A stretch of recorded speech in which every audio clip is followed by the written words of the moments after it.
Hello, my name is Lori Strother and I'm your host for Music Matters. Central Virginia has deep roots in music history, from traditional folk to blues, from bluegrass to rockabilly and country. In the first of this two-part series, we learned about some of the early pioneers from Central Virginia who helped shape the evolution of American music. In this episode, we continue on our musical journey featuring other notable performers who could call Lynchburg home. Men weren't the only ones making their name in music. Cil Turner, more commonly referred to as Cil, was probably one of the most underrated female singers of her time. Her career spanned over 50 years and included phenomenal recordings that reflected her love of and inspiration from African American gospel, folk, and blues songs. And yes, Cil lived in Lynchburg. The rich folks decided to take a trip on the finest ship that ever was built. The captain persuaded the people to think the Titanic was too safe to sing. It was sad, yeah. A lot of folk songs that I grew up with seem to be not well known by school children today, and I think there are people around now that are concerned about this and want to keep traditions alive. And this was such a long time ago when Cil Turner started doing this kind of music, and the original purpose was to share the traditions that she grew up with. She grew up on a southern plantation and had a Negro mammy and sang with her. Her father would ride the carriage past the local Negro church so that their guests that were visiting, and they could hear the music coming out of the church. So as a very young child, she was exposed to a lot of the music made by black people then that not everybody else was. Back, Bill, and shut your mouth. I got 48 pumps to keep the water out. And she was concerned that it might be lost, so she very much wanted to keep the traditions alive of that style of music, the different styles of blues and gospel and country folk music. The women and the children wiping their eye, kissing fathers, husbands, friends goodbye. It was sad, yeah, it was sad, so sad. It was sad when that great ship went down. Fathers, mothers, husbands, wives, little children lost their lives. It was sad when that great ship went down.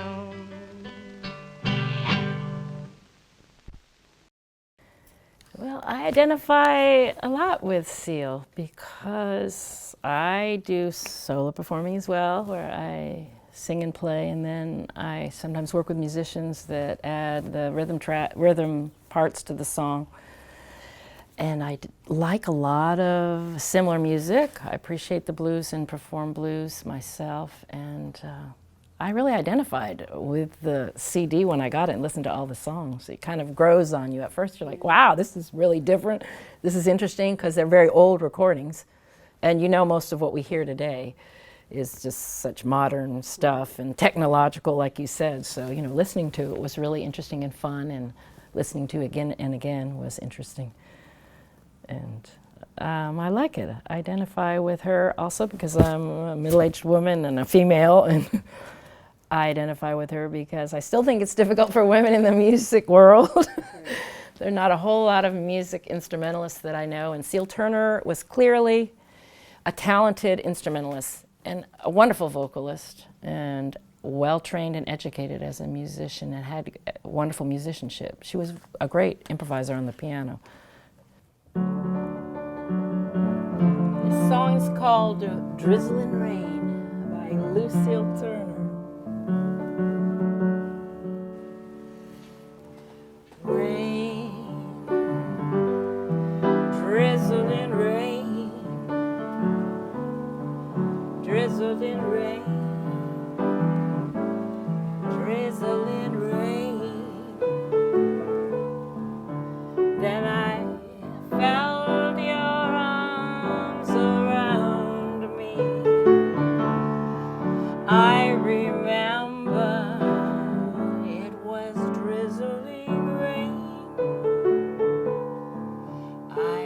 remember, oh, my darling, when I saw you standing there, there were raindrops on your shoulder. There were raindrops in your soft brown hair. And I remember way down in the valley, I heard the whistle of a lonesome train. And then I felt your arms around me. I remember it was drizzling rain. Rain, drizzling rain, drizzling rain, drizzling rain. Then I felt your arms around me. I found my love in the drizzling rain. Yes, I found my love in the drizzling rain. Thank you, Lord, for the drizzling rain. And one last drop on the roof.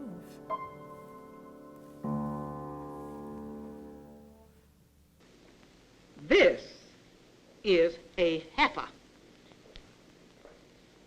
And this is a bull. And they could talk and sing too. Thumbkin says, I'll dance. Thumbkin says, I'll sing. Dance and sing, ye merry little men. Thumbkin says, I'll dance and sing. I first discovered Cil Turner when I was in elementary school. My grandfather knew Cil Turner back in the 1950s and 60s. He was a local artist and guitarist, and he accompanied her on some of her performances around town. When I was in college, I was looking for a project to complete my degree in musicology at William & Mary. And I was thinking back to Lynchburg and wanted to do something of local interest and something that hadn't been done for my thesis.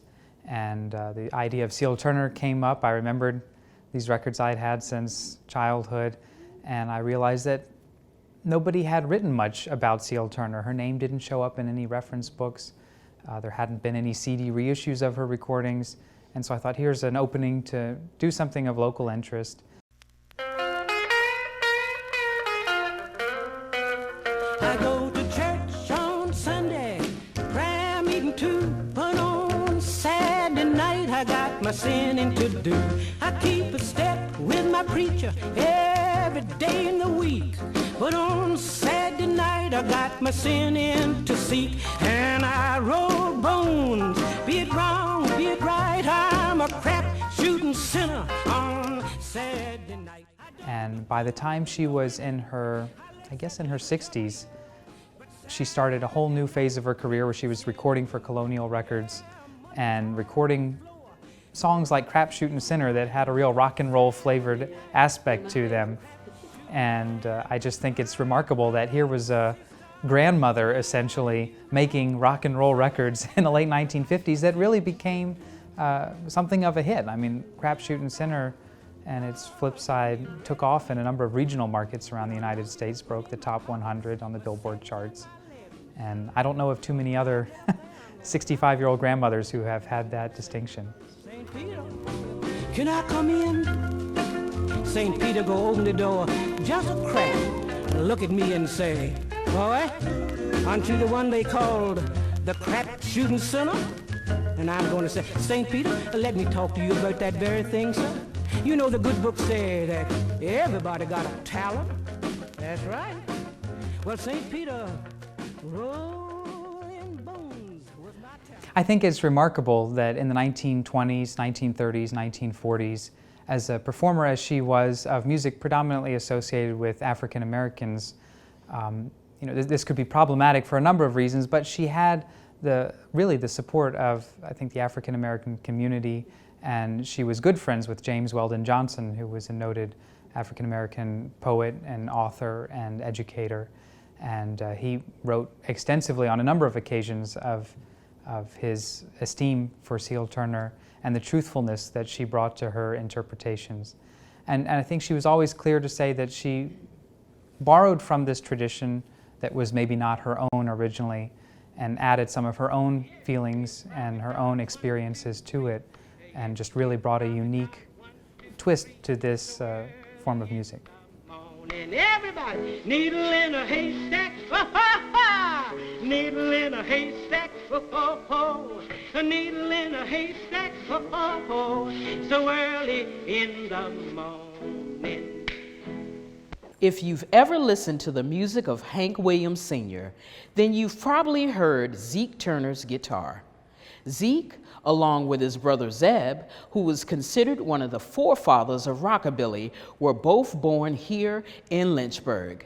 Not only did these brothers lend their guitar work to others, but each of them wrote and recorded songs and appeared on popular television and radio programs. Zeke was one of Hank Williams' drifting cowboys, and Zeb has been inducted into the Rockabilly Hall of Fame.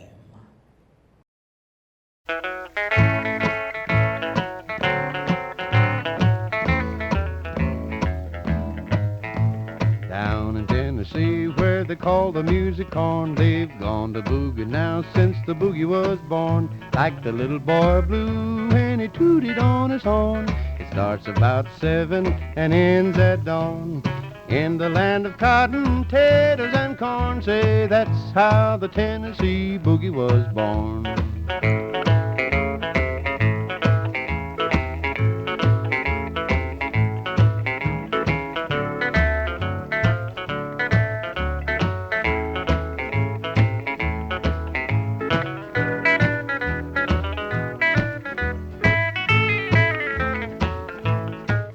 Tennessee boogie is what they sing to. The Tennessee boogie they do the buck and wing when the big fat man plays his hot guitar. People gather around from near and far. Everybody brings his own fruit jar and they dance all night to that 8 to the bar.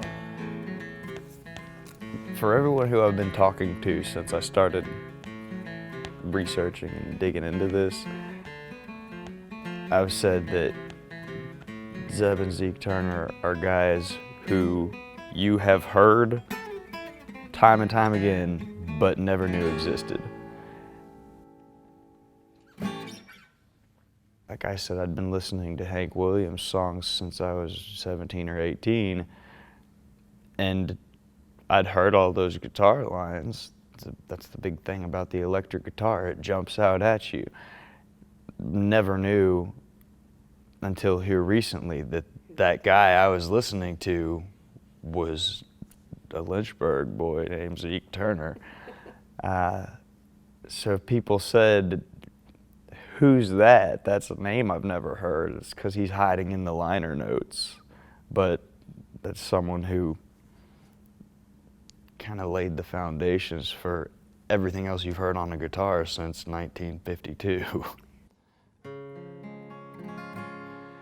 There's no room in my heart for the blues.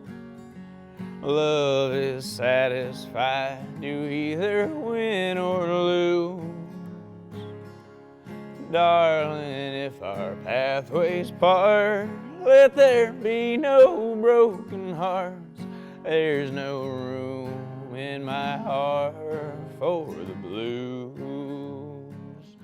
I really like it when I have older crowds who will come up to me after the fact and say, "Yeah, that's the music that I listened to when I was your age." And I'd say, "Well, yeah, of course, you had a good thing going back then." So that's one of my favorite things. I feel like my music and my shows sort of bridge a gap, because you'll have somebody who's 18 years old who's tapping their toe to the same song that somebody over here who's 58 years old is tapping their toe to. And I think that's kind of special. That's how you know what's really good. It's what stands the test of time. If your hungry heart forgets, let there be no sad regrets. There's no room in my heart for the blues.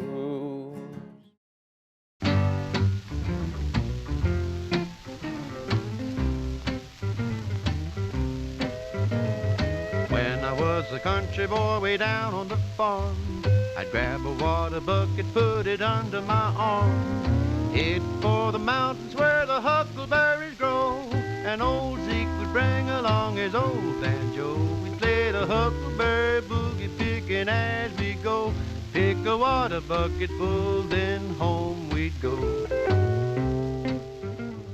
But he was a wonderful man. He was thoughtful and kind and joyful, you know. I mean, he just would light up a room.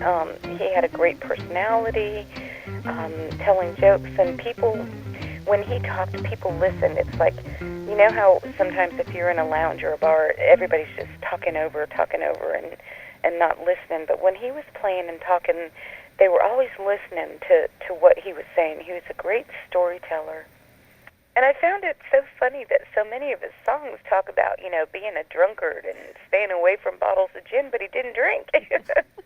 I guess he witnessed a lot of that, you know. My mama was a heavy drinker, but he wasn't. I mean, I never saw him drink a drop ever.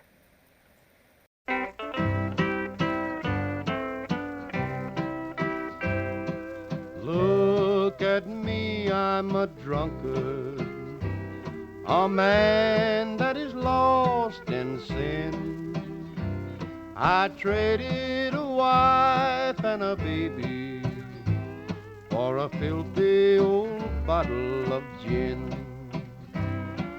I started drinking for pastime. I think that it was relatable, and it was fun, and it was different.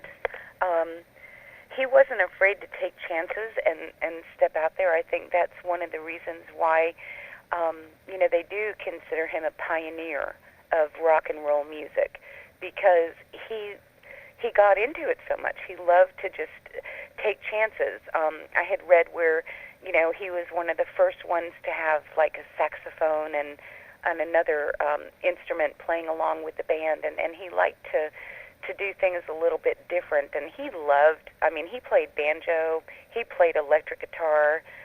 Guitar was his favorite, but I mean, electric guitar was his thing, you know, that, and he loved to just be a trendsetter and you know, think outside of the box.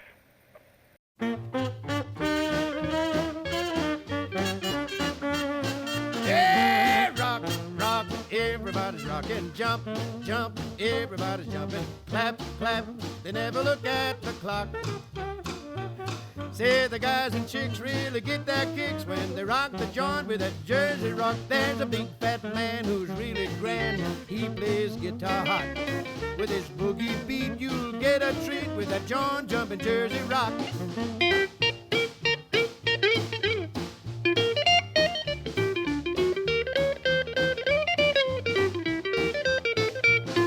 And I was kind of the apple of his eye. He had two boys, William and Norman, but I was his little girl.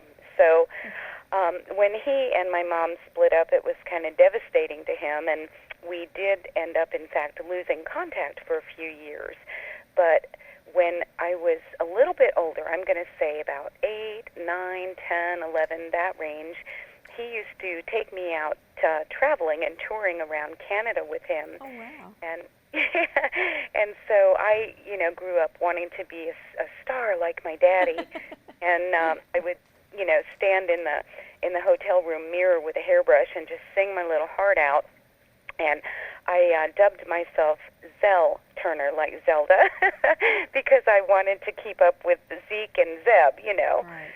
And so I would wear a little cowgirl outfit and cowgirl boots, and I had a red snare drum, which I still have. And during the dinner hour, I would play with my daddy and sing Loretta Lynn and Tammy Wynette songs and, you know, things like that. And they would throw money, and I just got the biggest kick out of that. And, you know, Daddy did too. And then when it got to after the dinner hour and it got more into the cocktail hour, then I would have to go back to the hotel room, and he would make sure that, you know, people came and checked in on me.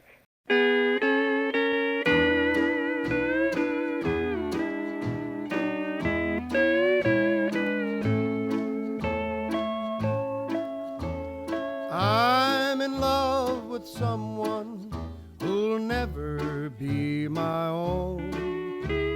And although she loves me, to another she belongs.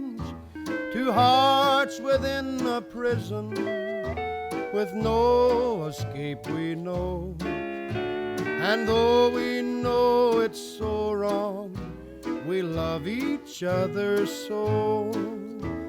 I'm in love. But there would be no rock music in general had it not been for the early rock and roll of the 50s, which built directly on, you know, the country boogie stuff that was just an amalgamation of hillbilly music and boogie woogie blues music from the late 20s, 30s.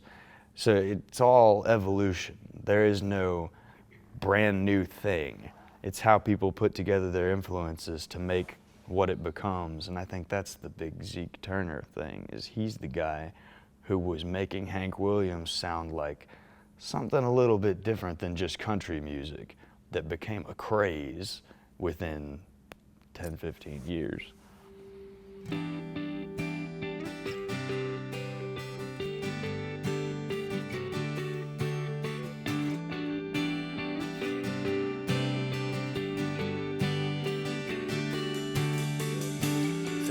Is blowing strong, the tide is coming in.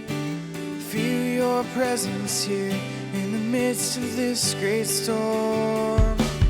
The storm's approaching. Probably the most notable thing is my son Christopher, who's going to be 23 in August. Now he is all his grandpa. He plays the guitar and the banjo, the bass guitar, electric guitar, acoustic guitar. He writes music and sings music, and, you know, I'm so proud of him because he's keeping that legacy alive, and I couldn't be more proud. Well, I'm blessed, and I thank you guys. I mean, this has been kind of a little bit of an emotional roller coaster for me, you know, and it's got I've actually even joined that Ancestry.com, you know, trying to find out more about my family, you know. So you have really inspired me to you know, you've rekindled that fanning the flame in me to find out more about my daddy, and I'm on a mission now to find one of his guitars, one of the guitars pictured in. And yeah, he was a good man. I just worshipped him and adored him, and I miss him terribly. Be still, oh you restless soul. Be still, oh you weary heart. Be still. In the 1800s, Joe Sweeney was king of the banjo, but the 20th century introduced us to another banjo great, Don Reno. Don performed with other bluegrass legends such as Bill Monroe, Ralph Stanley, Arthur Smith, and Red Smiley. He was dubbed the fastest five strings alive, and later in his life, Don lived in Lynchburg.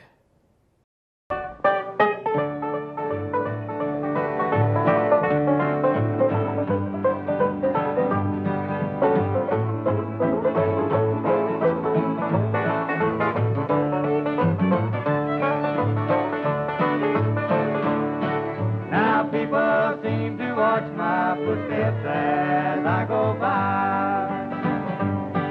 They shake their heads and say I'm riding high. But this thing has done drove me wild, and now it's got me down and made me the talk of the town.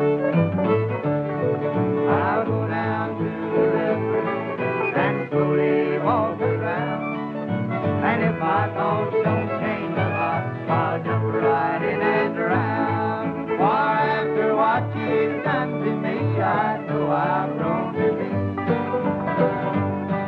the laughing stock, the talk of the town. Well, when Dad started, it was kind of by accident because his older brother, Harley, my Uncle Harley, Mitzi's uncle, was like Mitzi and myself. He was 18 years older than Dad, and he was managing a band down there in North Carolina, and they would come over to the house to rehearse, and Dad was just, maybe 3 or 4 years old, just a little bitty tot. And one night he went in and he plucked on this man's banjo that was laying on the bed while they were eating supper, and he played Can I Sleep in Your Barn Tonight, Mister? It just, came to him just like nothing, and from then on he just took music as serious as he could. He moved out, left home when he was like 12 years old and went to Spartanburg, South Carolina, and he had his own radio show in the mornings playing the jaw harp or French harp or harmonica and playing the guitar for an hour. Next, the talents of two artists of the banjo, Don Reno and Ralph Stanley, meet and blend together to produce a truly new sound with an old favorite, and surprising and fresh harmonies for the finest rendition the ear could ever hope to hear of Home Sweet Home.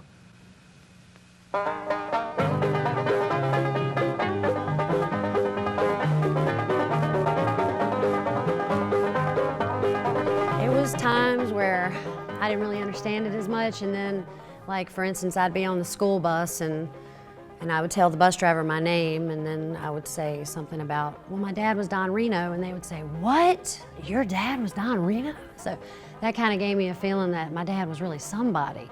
And as the older I got, the more I come to find people were just really, really crazy about him. And even now, there's people still following his style, trying all they can to play like him and admiring him. And I think that that's great, considering he's been gone for so long, that his music's still living on. I never really saw any other kids flat foot quite like I could. I was the only one. And that was one of my little natural talents, I guess. So I'd always get out in flat foot, and then they'd take me on the road with them when they were with the Reno brothers to several places, and I would work their Merc table, sell records, clean the bus, whatever I could do to help out. And then that earned me a good trip to Scotland about 7 years ago. So.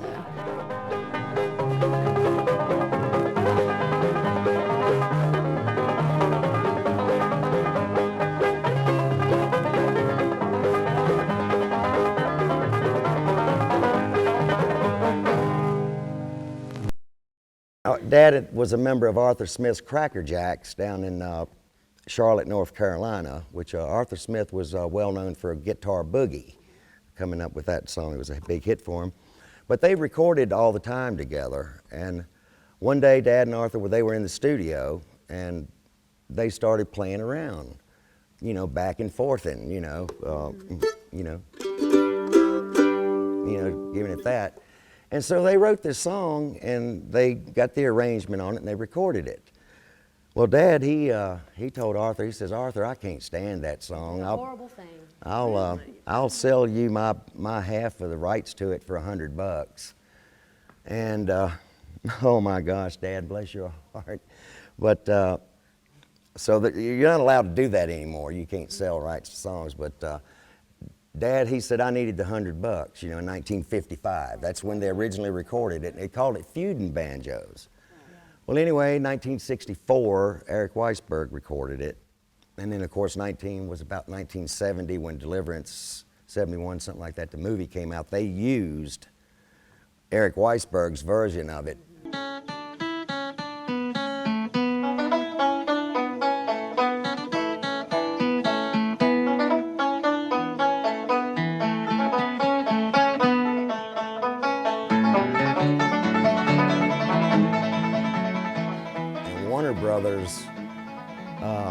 took that song and basically stole it and wouldn't give Arthur the credit for writing it, you know. And so Arthur took him to court, took Warner Brothers to court and sued him for, I think, $8 million, and he won 4. But Dad and Arthur, but Dad and Arthur, they played the song in the courtroom up in New York City and everything. It was a hoot from what I hear. But Pete Seeger had bought in one of his banjos for Dad to play, and it was one of those really long neck jobs that Pete played. But Dad managed to squeak it out, and then they played the original recording on MGM Records of that.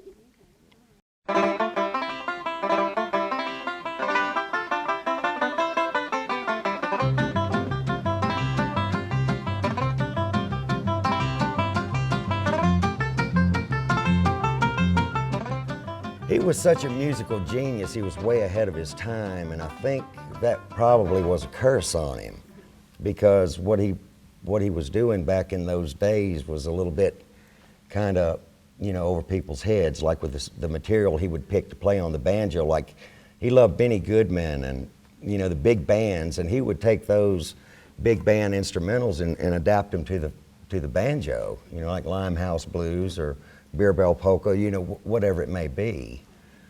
Well, he put me on stage when I was probably 3 and 4 years old. Some stories about that. I did Jeremiah Was a Bullfrog with him and Jingle Bells. And there was an old Dolly Parton song I used to sing a lot, and I don't even remember the name of it, but unfortunately he passed when I was 5, so I didn't really get to be taught really much. I just kind of had to take that into my own interests, and I did. I played the violin for 4 years at school, and I had private lessons, and then come to find I didn't like it, which I wish now I would have kept playing, because had I stuck with it, then I could have joined them, and that's the only thing they're missing is a fiddle player. That could have been me. She got her a real job that she could sink her teeth into. She's a dental hygienist. Yeah, so, yeah. And then when I was in my 20s, I said, you know, I'm really missing something in my life, and it was just playing a guitar. And so I just picked it up and just started playing it. Nobody really showed me anything. I just started doing it. Yeah, basically. That guitar she's playing, that was the very first guitar my dad ever gave me when I was 12 years old. So it's actually and so I passed it on down to her. Oh, how wonderful. She wanted a guitar, and I had that, so. Hey, sis, how about picking a little bit of Booger Mule? Let's Booger Mule up. All right, 1, 2, 3.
We hope you have enjoyed the stories about these Central Virginia musicians.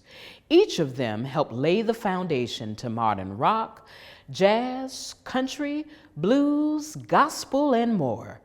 They were rebels, they were innovators, and they were the very best in what they did. From the simple fife of Blind Billy to the melodious 5-string banjo of Don Reno, the roots of Central Virginia's musical heritage run deep. Got myself a pretty little gal, lived down in the south. She talk and talk and talk and talk and never shuts her mouth. And I'm going down to town, going down to town, going down to Lynchburg town, carry my tobacco down. I used to have an old gray mule, that old mule was blind. He had flop ears and a great big mouth and a little bitty tail behind. Yes, I'm going down to town, going down to town, going down to Lynchburg town, carry my tobacco down. And I guess, come to think of it, it would be kind of nice to go out on to town, going down to town, going down to Lynchburg town, carry my tobacco down. I'm gonna buy my children some candy, my wife calico dress, and if there's any money left, gonna buy me a vest. Going down to town, going down to town, going down to Lynchburg town, carry my tobacco down. I don't believe in worrying, what gonna be, gonna be. If my crop don't bring much this year, won't worry me. Yes, I'm going down to town, going down to town, going down to Lynchburg town, carry my tobacco down. Yes, I am going down to town, going down to town, going down to Lynchburg town, carry my tobacco down. Yes, I'm going down to Lynchburg town, carry my tobacco down.